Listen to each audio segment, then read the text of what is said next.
Bismillahirrahmanirrahim. Jamaah rahimani wa rahimakumullah. Kita masih dengan kitab Imam Hafidh Ibnu Ahmad Al-Hakami rahimahullah, A'lam As-Sunnah Al-Mansyurah fi bayan i'tiqadi ahli sunnah wal jamaah Ta'ifati An-Najiyati wa Ta'ifati Al-Mansurah. Jamaah rahimani wa rahimakumullah, pertanyaan yang terakhir, pertanyaan terakhir kali kita bahas pada pertemuan sebelumnya. Pertanyaan yang keempat, beliau bertanya, wa ma hiyal ibadah? Apa yang dimaksud dengan ibadah? Pada pertemuan yang lalu kita menjelaskan ibadah itu ismun jami', satu nama yang mencakup likulli ma yuhibbullah wa yardah, segala yang Allah sukai dan segala yang Allah ridhai. Ini definisi paling lengkap, definisi paling sempurna untuk ibadah. Jadi hari ini yang ada di mindset kepala kita, ibadah cuma berkutat tentang salat, berkutat tentang zakat, puasa, haji, rukun Islam yang 5, ibadah zahirah. Rupanya ini definisi yang sangat sempit untuk ibadah. Hari ini orang barat, musuh-musuh Islam, mencoba menggiring opini untuk kaum muslimin supaya meyakini ibadah itu dalam konteks yang sempit. Padahal ibadah kita sangat besar. Bukan cuma itu. Amal zahir wal batinah, yang zahir, yang batin, qaulul qalb, amalul qalb, qaulul jawari, amal jawari, yang penting Allah cintai, itu ibadah. Ucapan hati, ikrar, kita tetapkan Allah itu esa, keyakinan tentang rububiyah Allah, keyakinan tentang uluhiyah Allah, keyakinan tentang sifat dan nama-nama Allah, itu semua ibadah. Amalul qalb, bergetar dan bergeraknya hati karena ketakutan, karena kecintaan, karena harapan kepada Allah, isti'anah, bergantung cuma kepada Allah, itu ibadah yang sangat agung. Bahkan ibadah hati itu jauh lebih besar dibandingkan ibadah jawarih, anggota tubuh.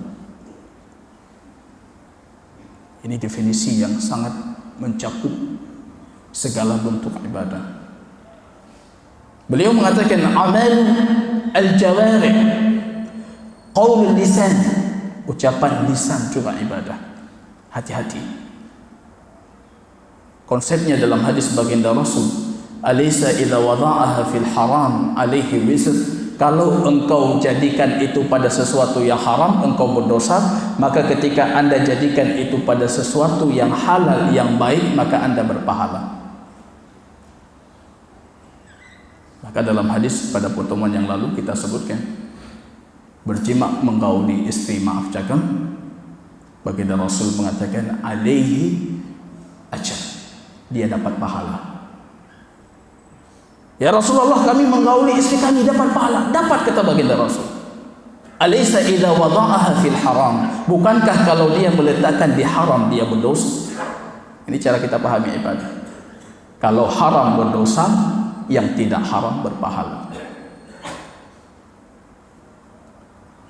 Qaulul lisan, ucapan lisan, syahadah kita, tahmid, tasbih, takbir, zikir salat kita dan zikir di luar salat kita, doa yang senantiasa kita panjatkan kepada Allah, ibadah. Wa amalul jawarih, amal badan, semuanya ibadah, dengan satu syarat, Allah mencintai, Allah meridai. Ini yang kita cari. Allah ridha tidak? Ucapan saya Allah ridhai tidak? Perbuatan kita Allah ridhai tidak? Selama Allah cintai, Allah ridhai, maka itu ibadah. Wa luqmatun tada'uhu fi fimra'atik, Bahkan sesuap nasi, kata baginda Rasul, Anda letakkan di mulut pasangan Anda. Ibadah.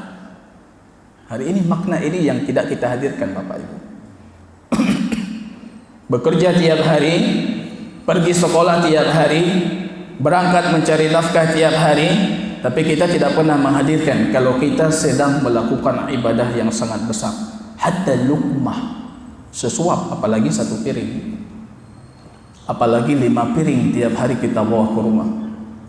Luqmah, satu suap Anda masukkan ke mulut pasangan Anda, itu ibadah. Jangan cuma diletakkan di atas meja, dimasukkan ke mulut, disuap supaya sempurna ibadahnya. Jadi baik malah tunjuk kat Tuhan hana cocok tagai romantis le. Baginda Rasul umur hampir 60 masih romantis. Hana mangat tagai kem tiliana. Suapkan supaya sempurna, kata baginda Rasul. Luqmatun tudkhiluhu fi imra'atik, yang engkau masukkan ke mulut pasanganmu, sedekah, ibadah. Ini definisi, jangan kita sempitkan. Pak Kosyik, kepala desa, mengayomi masyarakatnya, ibadah luar biasa. Pak Imam mengayomi ritual ibadahnya, ibadah luar biasa. Para pemimpin punya nilai ibadah yang luar biasa. Kita bapak di rumah, ibu di rumah punya nilai ibadah luar biasa. Tapi kita sempitkan. Di ithad ibadah kalinya, kita berpikir salat itu cuma ibadah, sedekah itu cuma ibadah. Lupa dengan ibadah hati, cinta karena Allah, benci karena Allah, bergantung hanya sama Allah, mengharap hanya sama Allah, tidak boleh takut kecuali kepada Allah. Itu ibadah-ibadah sangat besar.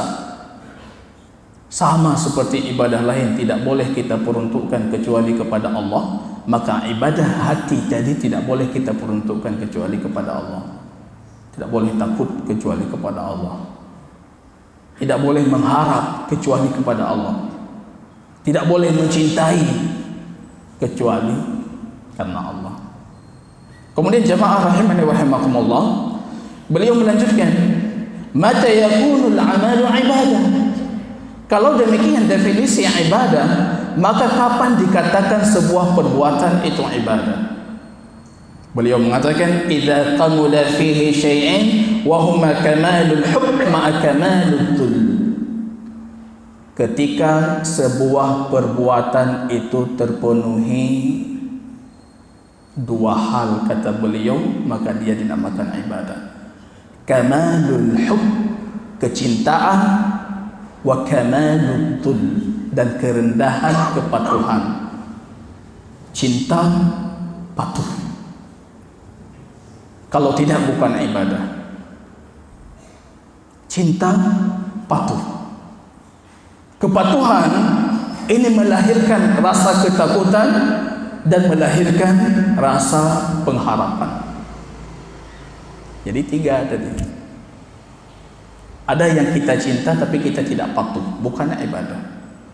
Mencintai istri tapi kita tidak patuh, tidak ada ketakutan, tidak ada sesuatu yang kita harapkan, bukan ibadah. Ada yang kita patuh terhadap atasan, terhadap pemimpin, tapi kebanyakan kita tidak mencintainya, bukan ibadah. Ibadah itu ketika terpenuhi 2 syarat: cinta, patuh. Imam Ibnu Qayyim mengatakan, wa ibadatur rahman ghayatul hubbi ma'al khudu'i 'abidihi wa huma qatban. Ibadah kepada Ar-Rahman, beliau seolah-olah mengembalikan kita ke surat Al-Fatihah. Ibadah kepada Ar-Rahman versi surat Al-Fatihah itu ghayatul hubb, cinta yang penuh, ma'a khudu'i 'abidihi, dan ketaatan, kepatuhan penyembahnya yang beribadah kepadanya. Huma qatbani, ini 2 kutub yang harus terpenuhi. Kalau cuma satu, bukan ibadah. Jadi ada rasa takut di situ. Takut. Wa yakrahun Dalam hadis bagaimana manisnya iman, baginda Rasul mengatakan mereka benci, mereka takut Allah lemparkan mereka ke dalam neraka. Harus terpenuhi, itu baru dinamakan ibadah. Jadi bukan seperti konsep di luar. Sekarang marah di luar itu video-video kecil. Kalau Anda takut beribadah kepada Allah karena mengharap surganya Allah, Anda sama seperti pedagang. Anda pedagang. Kemudian dibuat kalau Anda takut kepada Allah, takut dari neraka Allah, kemudian Anda beribadah kepada Allah, Anda sama seperti apa disebutkan, saya lupa. Seolah-olah Anda cuma beribadah itu dengan cinta tanpa ketakutan dan pengharapan. Ini menyisi ayat Allah, menyisi sunnah baginda Rasul, menyisi semuanya. Bukan cuma dengan cinta. Harus ada ketakutan dan harus ada pengharapan. Diibaratkan oleh para ulama itu bagaikan seekor burung, kepalanya cinta, sayap kanannya harap, sayap kirinya takut, baru burung itu bisa terbang. Ibadah itu baru terlaksanakan. Bukan cuma dengan harap. Ya, kita bukan berbicara ini harap, cinta, harus cinta dengan cinta. Maka dinukilkan dari Adawiyah yang menyebutkan, aku beribadah kepada Allah hanya karena kecintaanku, dan bukan karena mengharap surganya Allah, dan bukan karena takut dari nerakanya Allah. Bukan seperti itu ibadah. Kita perhatikan ayatnya, walladzina amanu asyaddu hubban lillah. Orang-orang yang beriman dan yang paling mereka cintai itu hanya Allah. Cinta. Kita takut tapi tidak ada cinta. Ada cinta dan harus ada kepatuhan baru ibadah. Cinta luar biasa tapi patuh tidak, bukan ibadah. Dalam bahasa Arab at-tariqul mu'abbad, jalan yang sedang beribadah. Al-mu'abbad itu jalan raya, jalan yang beraspal, jalan yang mulus. Anda berjalan di jalan raya, jalan itu patuh dan tidak pernah membantah. Berbeda Anda berjalan di jalan yang penuh dengan bebatuan, ketika tajak hanapah, singit uwi, singit unun, itu bukan tarik mu'abbad, bukan jalan beribadah. Ibadah patuh. Kemudian Allah Subhanahu wa taala berfirman, innal ladzina hum min khasyati rabbihim musyfiqun. Orang-orang yang beriman itu orang yang karena ketakutan terhadap Tuhan mereka, mereka selalu dalam kondisi khawatir. Ada takut. Kemarin pada pertemuan yang lalu ada satu jamaah yang mendatangi kita. Beliau curhat kondisi ibadahnya, mengatakan, saya selama melakukan ibadah, setiap selesai satu ibadah selalu diikuti oleh rasa takut. Saya bertanya, takut apa? Takut kalau ibadah saya tidak diterima, besok akhirnya saya di akhirat dimasukkan ke nerakanya Allah. Beliau bertanya, bagaimana saya hilangkan rasa takut itu? Saya katakan, jangan dihilangkan, ditambah lagi. Dalam kondisi sehat, kata Imam Syafi'i, rasa takut harus lebih tinggi dibandingkan rasa harap. Dalam kondisi sakit, supaya kita jatuh ke dalam kunut orang yang putus asa, rasa harap harus lebih tinggi dibandingkan rasa takut. Ditambah lagi, artinya hati kita masih hidup. Kalau hati sudah mati, selesai ibadah kita nyaman, Pak. Alhamdulillah kali semayang, tinggal tahan di tinggal. Selesai sudah. Seolah-olah beban tadi sudah terangkat. Seolah-olah kita yakin salat kita yang barusan tadi 2 rakaat tadi sudah diterima. Padahal syarat diterimanya luar biasa. Memutuskan tali silaturahim. Dalam satu hadis, la turfa' salatuhu fawqa ra'si shibrah. Salatnya tidak diangkat satu jengkal kalau Anda memutuskan tali silaturahim. Kalau Anda pecandu minuman keras, la turfa' salatuhu shibran, tidak diangkat satu jengkal. Kita langsung lupa. Kali semayang lupa, Allah terima tidak? Kalau hati kita hidup, saat kita duduk ini kita masih berpikir, salat saya tadi Allah terima tidak? Maka saya katakan tumbuhkan lagi. Innal ladzina hum min khasyati rabbihim musyfiqun. Karena ketakutan terhadap Tuhan mereka, hati mereka itu selalu khawatir. Ada khawatir tidak, Pak? Kalau tidak ada, kita belum masuk kriteria ayat. Wa qad jama'a Allah Ta'ala baina dzalik, kemudian Allah mengumpulkan kecintaan dan kepatuhan ini dalam satu ayat yang lain, surat Al-Anbiya ayat ke-90. Allah berfirman, innahum kanu yusari'una fil khairat. Mereka adalah orang-orang yang bersegera berlomba-lomba dalam kebaikan. Wa yad'unana raghaban wa rahaba, dan mereka memohon kepada kami dengan penuh pengharapan dan penuh ketakutan. Wa kanu lana khashi'in, dan mereka hamba-hamba Allah yang sangat khusyuk. Coba lihat, yusari', bersegera, berlomba-lomba. Ini tidak mungkin hadir kecuali sempurna cinta dan sempurna kepatuhan. Sempurna cinta, sempurna kepatuhan, sempurna takut, sempurna harap, sempurna cinta, yusari'. Dia akan berlomba-lomba dalam kebaikan. Jadi kalau kita lihat kenapa kita tidak berlomba dalam kebaikan. Pada pertemuan yang lalu kita buat sebuah tamsilan, perbandingan kita dengan para sahabat baginda Rasul. Mereka berlomba-lomba. Kalau berbicara pembahasan sedekah, keluar membawa apapun yang mereka miliki. Umar membawa setengah hartanya. Kemudian beliau berfikir tidak ada yang lebih baik dibandingkan dirinya yang bersedekah hari ini. Berjalan sejenak muncul Abu Bakar membawa semua hartanya. Kok bisa mereka berlomba-lomba? Kok bisa kita sangat menahan harta kita? Berlomba-lomba dalam kebaikan. Dalam perang Tabuk, baginda Rasul sallallahu alaihi wasallam, beliau bertanya, mana siapa yang akan membantu kita perang dalam kondisi sulit? Tiba-tiba Utsman ibnu Affan berdiri mengatakan, ya Rasulullah, situ naqatin wa ma 'alaiha wa 100 dinar. 600 ekor unta dengan semua barang bawaan yang ada di atas pundaknya, tambah 100 dinar. Rasul mengatakan, walakal jannah, untukmu syurga. Siapa lagi, kata Rasul? Berdiri lagi Utsman. Situ naqatin wa ma 'alaiha, sama seperti tadi lagi. Siapa lagi? Berdiri lagi Utsman. Situ naqatin, sama seperti tadi yang baginda Rasul. Ini enggak adil lagi, Pak. Ini kayaknya cerita-cerita fiktif. Sepertinya cerita-cerita legenda yang tidak pernah terulang kembali.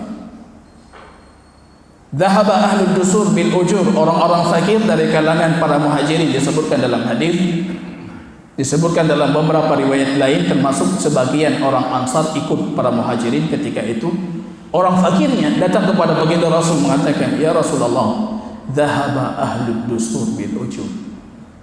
Ahli-ahli, orang-orang kaya yang punya banyak harta itu sudah mengumpulkan banyak sekali pahala. Cemburu. Kami enggak punya uang, kami enggak bisa bersedekah. Yusalluna kama nusalli, mereka salat kami salat, mereka puasa kami puasa, tapi mereka bisa bersedekah bifuduli amwalihim, dengan harta mereka yang lebih. Kami tidak bisa. Muncul pertanyaan seperti itu, Pak. Rasul mengatakan, alaysa lakum ma tasaddaqun, bukankah Allah sudah memberikan untuk kalian yang bisa kalian sedekahkan juga? Kullu tasbihatin sadaqah, setiap tasbih kalian sedekah. Kullu tahmidatin sadaqah, amr bil ma'ruf nahi 'anil munkar sadaqah. Semua itu sedekah. Imatatul adza 'anit tariq, semua yang menjadi penghalang orang-orang jalan itu kalian singkirkan, itu juga sedekah. Tasbih 33 kali, tahmid 33 kali, takbir 34 kali, sedekah. Pulang yang fakir ini mengamalkan. Rupanya orang kaya tadi tahu, mereka juga mengamalkan. Datang lagi kepada baginda Rasul, ya Rasulullah, yaf'aluna kama naf'alu. Yang kami lakukan, mereka juga melakukan, mereka lebih lagi sekarang. Dzalika fadlullah yutihi man yasha. Rasul mengatakan itu karunia Allah, Allah kasih kepada siapa yang Allah kehendaki. Berlomba-lomba. Sekarang seolah-olah itu kisahnya kisah legenda, itu fiktif, nggak ada benarnya. Karena kita kehilangan tadi kesempurnaan cinta dan kesempurnaan kepatuhan kepada Allah itu sudah tidak ada, maka tidak melahirkan yusar.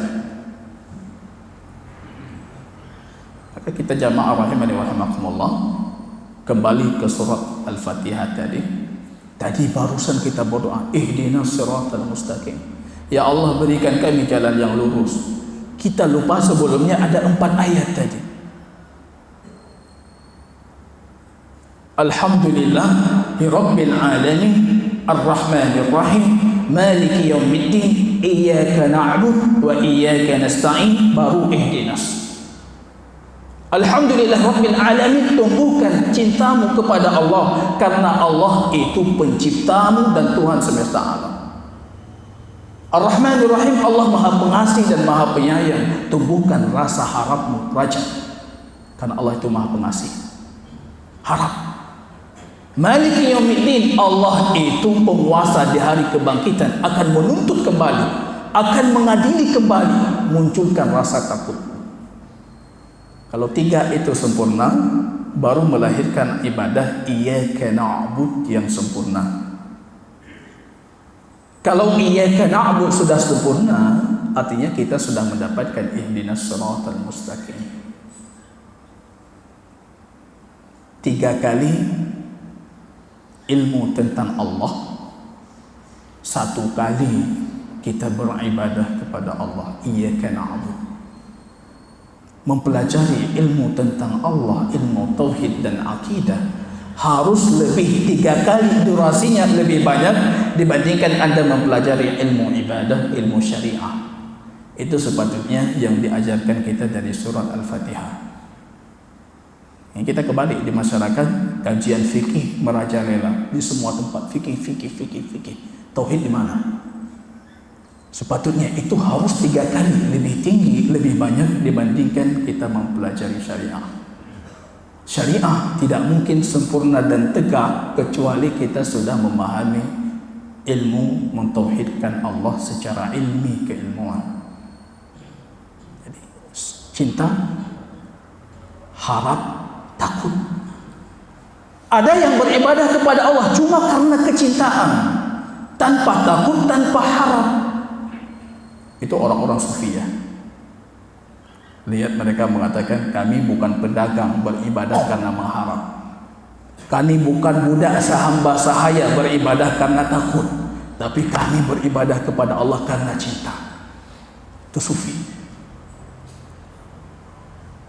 Sebalik itu ada juga yang beribadah kepada Allah karena terlanjur mengharap. Tapi mereka hilangkan rasa ketakutan. Itu murji'ah. Pelaku dosa besar di surganya Allah tidak mungkin masuk neraka. Allah Maha Pengasih, Allah Maha Penyayang. Murji'ah. Ada yang beribadah kepada Allah tanpa rasa kecintaan dan tanpa harapan, tapi mereka mendominasi rasa ketakutan. Itu Khawarij. Pelaku dosa besar, sudah dia bukan muslim lagi. Kenapa dia melakukan dosa besar? Allah akan menghukuminya. Dia bukan muslim, keluar dari Islamnya, keluar dari imannya. Khawarij. Coba kita lihat di masyarakat kita, benih-benih ini ada, Pak. Menanamkan ketakutan, di mana-mana ditanamkan ketakutan. Fenomena hari ini muncul banyak ustaz akhir zaman yang selalu menanamkan ketakutan. Ini besok kiamat, besok keluar Mahdi, besok keluar Ya'juj Ma'juj, semuanya 2021. Itu keluar semua itu. Padahal Anda lupa hadis baginda Rasul tentang kejayaan Islam akan kembali lagi itu lebih dahulu dibandingkan keluar Mahdi. Lebih dahulu dibandingkan keluar Ya'juj Ma'juj. Lebih dahulu dibandingkan keluar Dajjal. Kita akan menaklukkan Romawi, kita akan menaklukkan orang bermata sipit, kata baginda Rasul dalam hadis yang sahih. Kita akan kembali menaklukkan Persia. Itu sebelum keluar Dajjal, sebelum ini, sebelum itu. Berikan harapan untuk umat kita ini sudah banyak hilang rasa harapan. Mereka dipenuhi dengan ketakutan. Yang PKI Karatatago, komunis di semua tempat sekarang luar biasa, dipenuhi rasa ketakutan. Anda lupa sangat banyak hadis baginda Rasul. Umat ini akan terus berjaya. Diberikan harapan oleh baginda Rasul. Rasul itu dalam kondisi sulit justru memberikan harapan. Berangkat hijrah baginda Rasul, kepalanya baginda Rasul itu dihargai dengan 10.000 ekor unta. Dengan Abu Bakar As-Siddiq dituntun oleh Abdullah ibn Quraibin, pemandu hijrahnya baginda Rasul. Di tengah jalan datang Suraqah ibn Malik, mengejar baginda Rasul. Tersungkur kudanya, mengejar lagi, tersungkur kudanya. Tiba-tiba Rasul mengatakan, "Ya Suraqah," mendekatinya.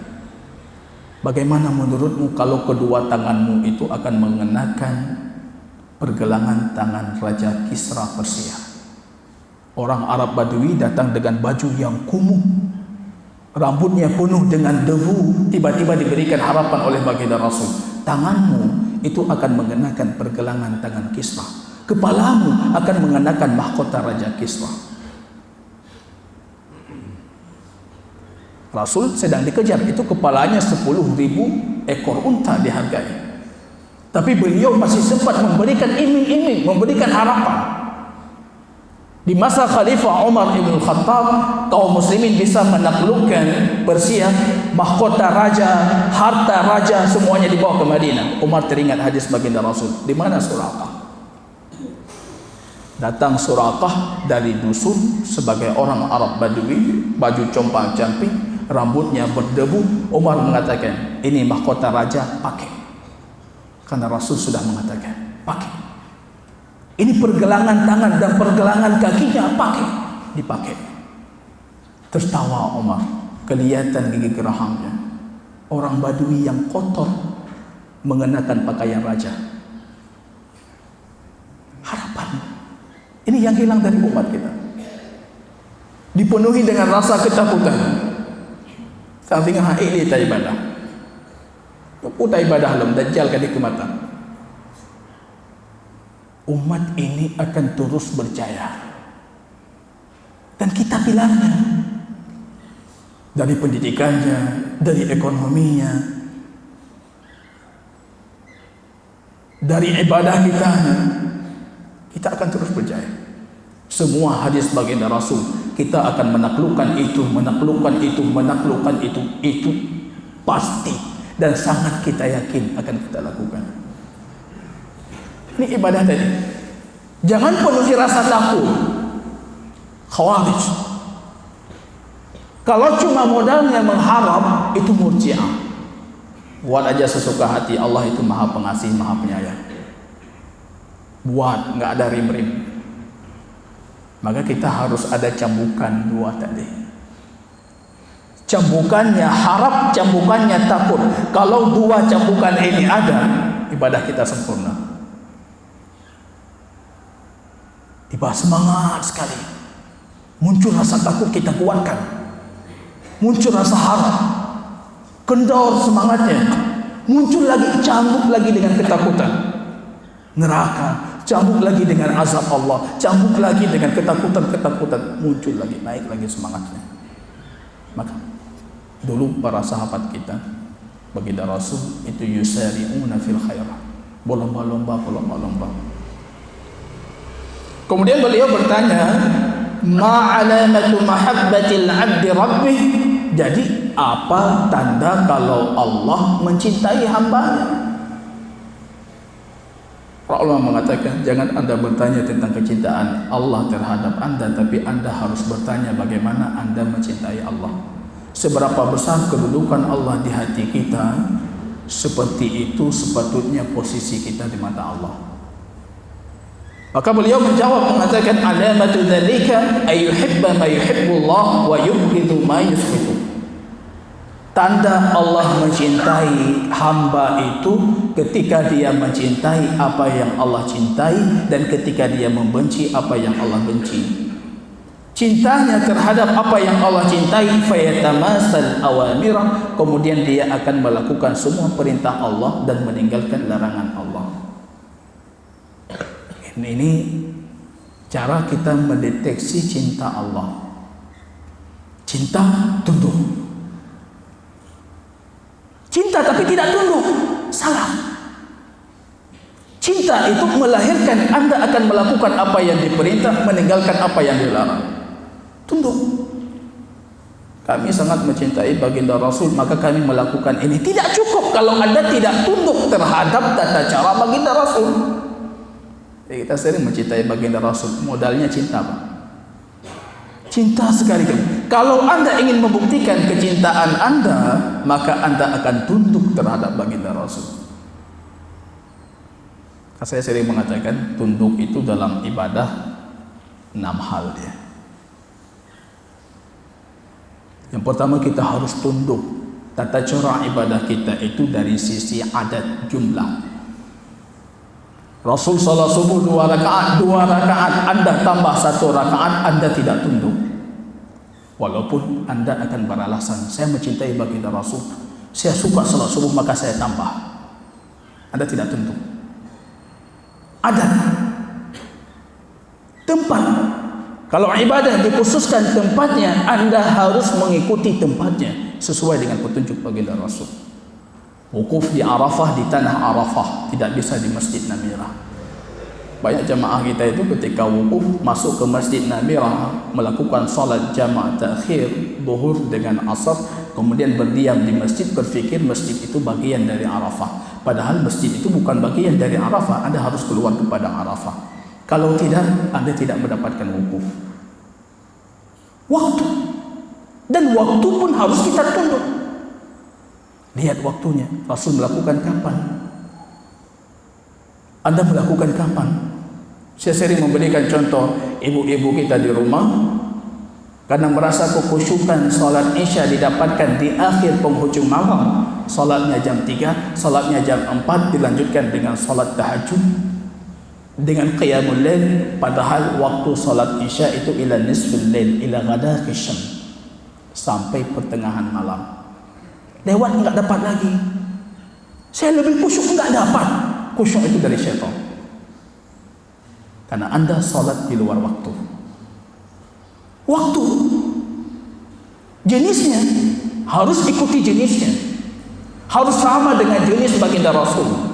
Berkurban baginda Rasul dengan kambing, berkurban dengan unta, berkurban dengan lembu. Tiba-tiba Anda berkurban dengan kuda. Tidak diterima, karena jenisnya tidak sama.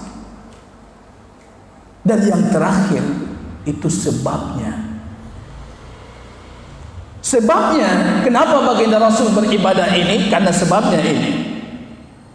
Kalau Anda melakukan ibadah sebabnya berbeda dan tidak tunduk terhadap sebab yang disebutkan oleh baginda Rasul, itu bukan ibadah. Kenapa? Ini Rasul, sebabnya Rasul Isra Mi'raj. Dulu Rasul Isra Mi'raj juga, tapi tidak melakukan itu.